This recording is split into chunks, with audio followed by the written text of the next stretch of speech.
La balance te montre un chiffre qui diminue de jour en jour, mais quand tu regardes dans le miroir, le bas du ventre est toujours là, toujours gonflé, rien ne bouge, ni du ventre ni des hanches. Et ça, c'est frustrant. Tu commences à te poser des questions, tu te dis, est-ce que je fais quelque chose de mal? Est-ce que mon corps a un problème? Tu fais du sport, tu fais attention à ce que tu manges, et pourtant cette zone ne change pas. Et la vérité, elle est simple. Le corps ne brûle pas le gras de toutes les zones à la même vitesse. Chez la plupart des hommes, le gras du bas du ventre et des hanches, c'est la dernière réserve que le corps utilise. Avant ça, ton corps va puiser ailleurs, comme le visage, les mains, les bras ou les pecs. C'est pour ça que tu peux avoir l'impression de maigrir sans que ton ventre ne bouge. Et pour bien comprendre, imagine ça. Ton corps, c'est comme un seau rempli d'eau, divisé en 3 parties.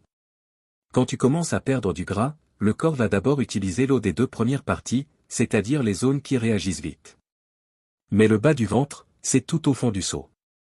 Et tant que les 2 premières parties ne sont pas presque vides, tu ne touches pas vraiment au fond. Même si tu essaies de forcer, même si tu fais plein d'abdos, l'eau du fond ne va pas disparaître en premier. C'est exactement pareil pour ton corps. Ce n'est pas toi qui choisis où tu perds du gras, c'est ton corps. Ton rôle à toi, c'est d'aller jusqu'au bout du processus. Et ça veut dire une chose importante, les exercices d'abdos, seuls, ne suffisent pas. Maintenant, parlons de la solution. La vraie méthode repose sur 3 choses. Première chose, la musculation. C'est la base. La musculation te permet de construire ou de préserver tes muscles, et tes muscles sont ceux qui consomment de l'énergie, même au repos. Plus tu as de muscles, plus ton corps brûle de calories naturellement. Et il y a des zones à prioriser, les épaules, le dos et les obliques. Pourquoi? Parce que ces muscles vont donner à ton corps une forme en V, et visuellement, ça réduit l'apparence du bas du ventre, même avant qu'il disparaisse complètement. Deuxième chose, l'alimentation. Et là, il faut être honnête.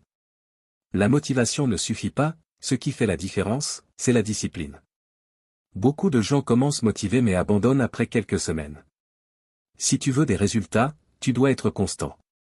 Ça veut dire réduire le grignotage, contrôler tes apports en glucides et en lipides, et surtout consommer assez de protéines. Dans certains cas, ça peut même valoir le coup de calculer ce que tu manges, au moins pour comprendre. Troisième chose, le suivi. La balance, c'est bien, mais elle ne dit pas tout. Le meilleur indicateur dans ton cas, c'est le tour de taille. Si ton tour de taille diminue, même d'1 centimètre toutes les 2 semaines, c'est que tu es sur la bonne voie. Donc prends cette mesure chaque semaine, dans les mêmes conditions. C'est ça qui va te montrer la vraie progression. Au final, ton problème est normal. Ton corps fonctionne juste comme ça. Tu n'es pas bloqué, tu es simplement en train de traverser une phase. Il faut continuer jusqu'à atteindre le fond du seau. J'espère que maintenant, tu comprends mieux.